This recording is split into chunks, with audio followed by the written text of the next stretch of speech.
Hey guys, welcome back to my channel. It's Yomi. My name is Yomi and I make college, art, and travel related videos. And for today's video, I will be talking about how I was detained by customs, for lack of a better phrase. So this video isn't super positive, but I'm just letting you know what happened. Everything is okay now. I'm completely fine.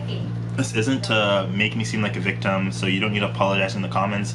I just want to let you know what happens when you travel. Good things can happen and bad things can happen. So this video is about that. So 2 summers ago I had visited New Zealand. Everything went smoothly. New Zealand seemed like such a fantastic country to me and it was so beautiful. I loved it.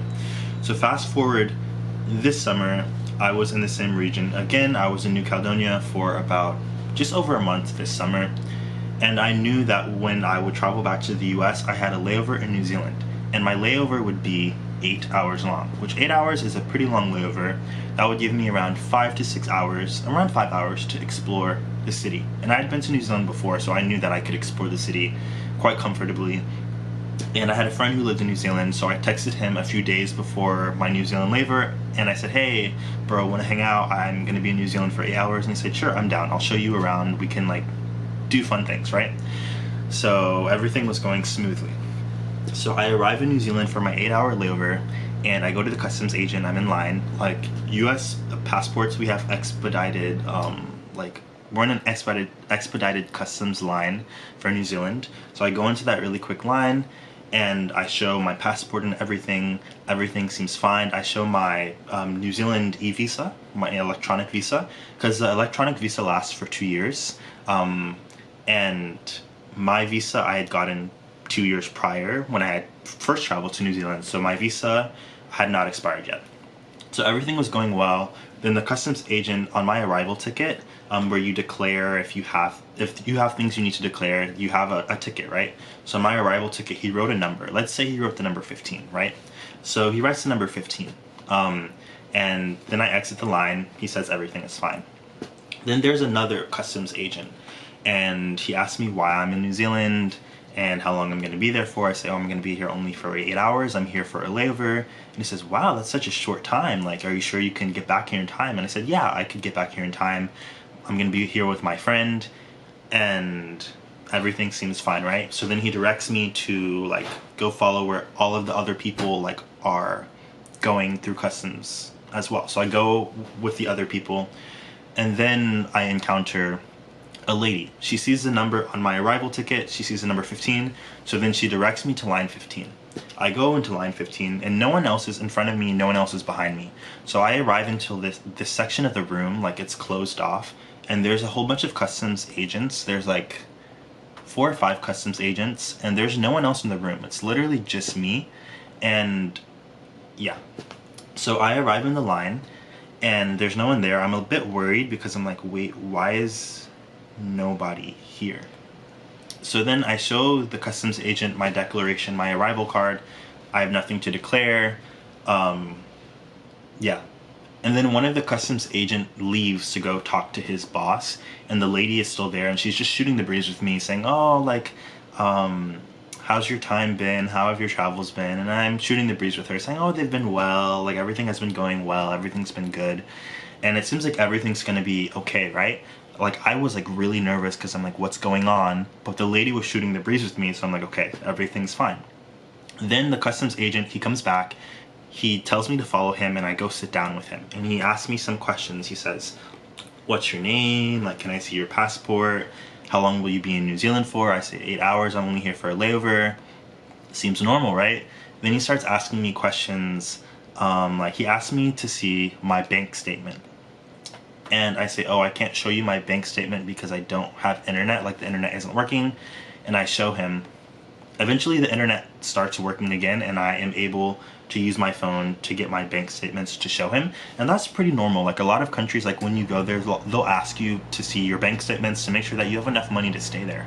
But I thought it was really weird because I was only going to be there for 8 hours. I was only there for a layover. And he just kept on asking me very strange questions as if I was a criminal, like as if I had done something.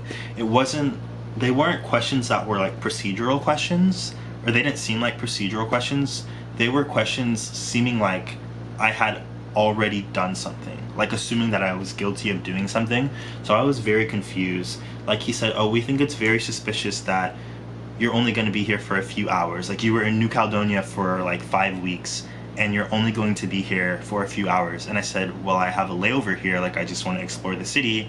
And he said, well, your traveling patterns are very strange. And then he said, oh, in New Caledonia, how long were you there for? I tell him. He says, what were you there for? And I also tell him, like I explained that I was there doing university related things there. And he's just like not buying what I'm telling him. Like he's acting like I'm lying to him. And he just keeps on like asking me questions, like not accepting my answers. And I tell him, oh, I was there for university things. He says, what was the address of where you were staying in New Caledonia? Which by this time I'm like very flabbergasted because whenever I'm in customs, they never ask me about the address of where I was staying in the previous country that I was in, because I'm like, I'm in a new country now, I'm in your country, I'm not in that country anymore. So I was super confused why he was asking me about the address of the place where I was staying in a completely different country. And he says, oh, do you have their contact information, like what's their address? And I try and find it. I think I found it. I don't remember if I found it, but yeah. So I'm cooperating. Like, of course, like I'm very suspicious now. I'm not giving an attitude or anything because, you know, at this point I'm really scared because I'm like, are they gonna arrest me? Are they gonna send me like back to the United States? Which I already have a ticket back to the United States, but if they send me on a plane back to the United States, do I have to pay for that ticket too? Because it seems like I'm not going to be let out of the airport. Like, this is where it's going, like I'm going to just be detained, right?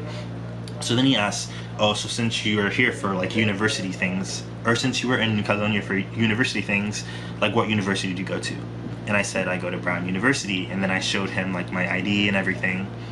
And like every like few minutes after I answer his questions, he would leave like where I was sitting, and then he would go and talk to his boss who was behind me, and they would deliberate for like 5 or so minutes, right? Mind you, I was in customs like in that specific room for like an hour, and it was just me. And he would go and talk to his boss for like a few minutes or so, and I could hear them deliberating like whether or not they were gonna let me go. And like he would say, oh, like blah blah blah blah, his bank statements, blah blah blah blah blah, university. And I couldn't really hear everything that they were saying, but it just seemed like I was not going to be let out of customs, right? So then his boss comes over and he says, oh, like you go to Brown University, wow, that's such a good university, like we're so impressed like by like all your travels and all that you're doing. And it just seemed really weird. Like, so now that you know of my university and my university is considered a prestigious university, now you're not suspicious of me.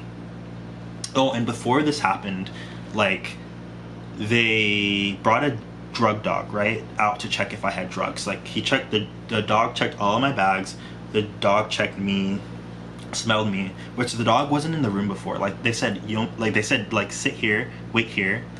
And then they went and got the dog just for me. So it wasn't like this was like they were getting the dog for other people too. It was literally just me. Like that's how suspicious they thought I was, right? They brought the drug dog out for me.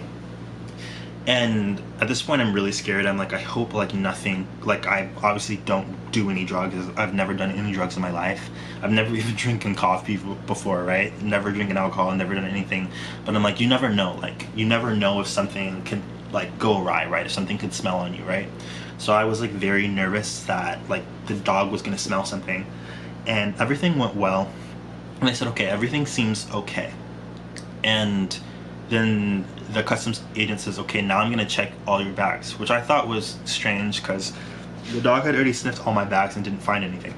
So the customs agent checks my bags, everything seems fine, except he finds a roach in my bag, a tiny roach, which New Caledonia is in Melanesia, which I've been to many countries in Melanesia, Fiji, Vanuatu, New Caledonia, and just in the Pacific Islands in general, there are a lot of roaches. And in New Caledonia, I was staying in like a hut type of situation. And like huts are like, when you're staying in a hut, you're technically indoors, but they're not completely sealed off. So bugs will get inside and they'll get inside your bags. So it's just something that happens when you're in the Pacific Islands. So it's not like my bag was just dirty or something, like a roach had happened to slip inside my bag. Which New Zealand is they're very specific about biosecurity. Like, even if you have dirt on your shoes, you're not allowed to come into the country with dirt on your shoes from another country. Like, that's not allowed. So I'm like, oh my gosh, like, they found a roach in my bag. Like, this is not good.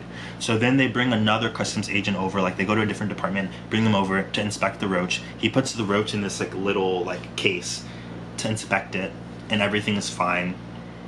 And they eventually let me go. But it was just a weird situation for me because it wasn't like they were just asking me procedural questions.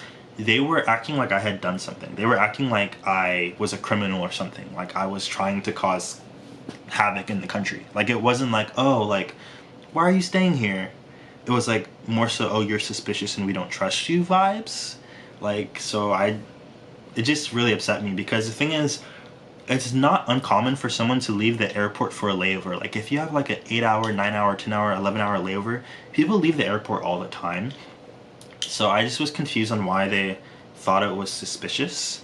So I was really hurt by that because, like, I'm a pretty upstanding citizen. Like, I follow the law, and they just did not believe I was up to good.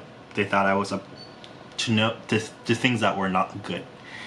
Oh, actually, I forgot to mention, they said that it was the customs agent. He said, we think it's really strange that you like are a student, like, because on my arrival ticket I wrote that I'm a student, right? I checkmarked student, and you have all this money to travel.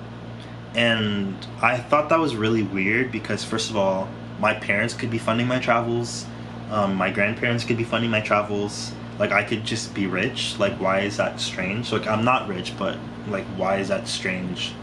Like, I understand that when like a young person travels, people are always curious, like, oh, how does the person have the money to do that?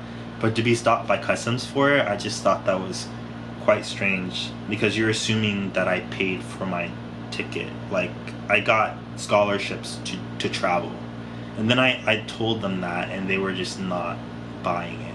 And it seemed like the only reason why they let me go was because they found out that I went to like a world-renowned university. And I'm like, okay, that like just makes me feel even weirder. So once again, I'm not mad at the customs agents. Like, I understand they're just doing their job. This is not like a video to like make me seem like a victim, but I'm just letting you know like that these things can happen. And I was really scared that they were gonna like put me in prison or something. Like, that's where it was going because they were not liking my answers. Like, I was answering the questions truthfully, but they were not happy with what I was saying. So yeah, those type of things can happen when you travel. That was the first time that had ever happened to me. Usually when I go through customs, it takes like literally 30 seconds and then they stamp your passport. This like took like an hour, and I was really worried because my friend was waiting for me. And even one time, like, I was using my phone like to get my bank statements, and then the customs agent, he said, you're not allowed to use your phone. Like, you're not allowed to use your phone in here. And I said, well, you told me to get my bank statement from my phone. And he said, oh, I know. And I was like, what is going on? So that was not a happy experience, but I'm just happy that I got out safely and I eventually was able to leave the airport and see my friend. Things could have gone south and things could have gone much worse, but thankfully nothing bad happened. But this is a story that I can tell my grandkids, so I guess that's the positive of the story. So thank you guys for watching. Make sure to like, comment, and subscribe, and follow to see more videos. I'm happy that I guess I'm happy that life is interesting. That's all I can say. But thank you so much.